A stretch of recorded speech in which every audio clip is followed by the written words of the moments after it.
Ay de las Alas, tila nais na ngang magkaroon ng boyfriend. Pero syempre, hindi naman talaga agad-agad magkakaroon.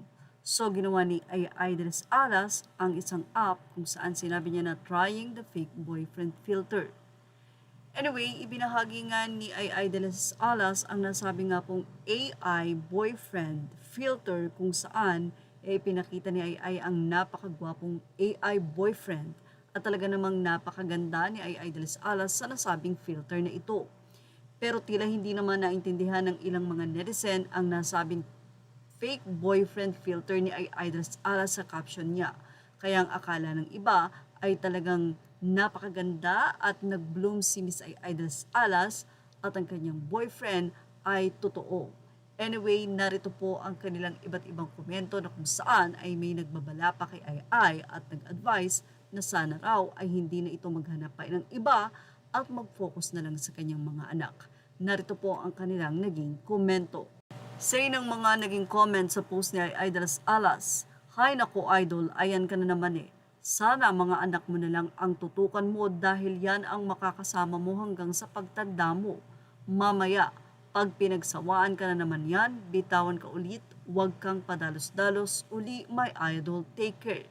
Sumagot naman si Ay at sinabing, "Ate, naiintindihan mo ba yung TikTok at tinawag na AI? Technology, kung makakomment ka, intindihin mo muna mga nangyayari."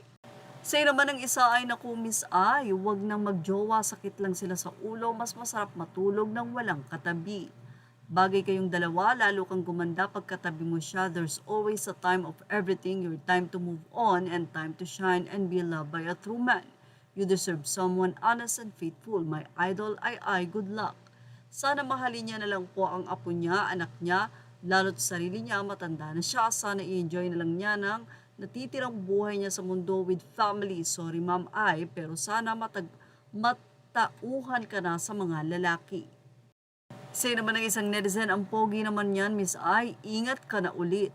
Tama, for foreigner bagay sa'yo, maganda ka Miss Ay, makakahanap ka ng masigit sa manluloko." Ang isa ay sinabing, "Opinion ko lang ito, huwag ka nang maghanap pa ng iba. Enjoy mo yung pagiging single mo o single mom mo sa mga anak mo. Enjoy your life without husband. May mga anak ka naman, kaya ito ay lesson sa'yo na huwag mo nang ulitin na masaktan ka ulit." Ang nag-iisang comedy queen sa Pilipinas. God bless you Ma'am Ay, ingat palagi. Ang isa naman ay sinabing naman, "Di talaga madala, pera lang habol sa'yo dyan, Miss Ay, naku po." Anyway, yan ang ating showbiz top update. Images are all credit to the rightful owners. Thank you for watching. Please like, share, and subscribe.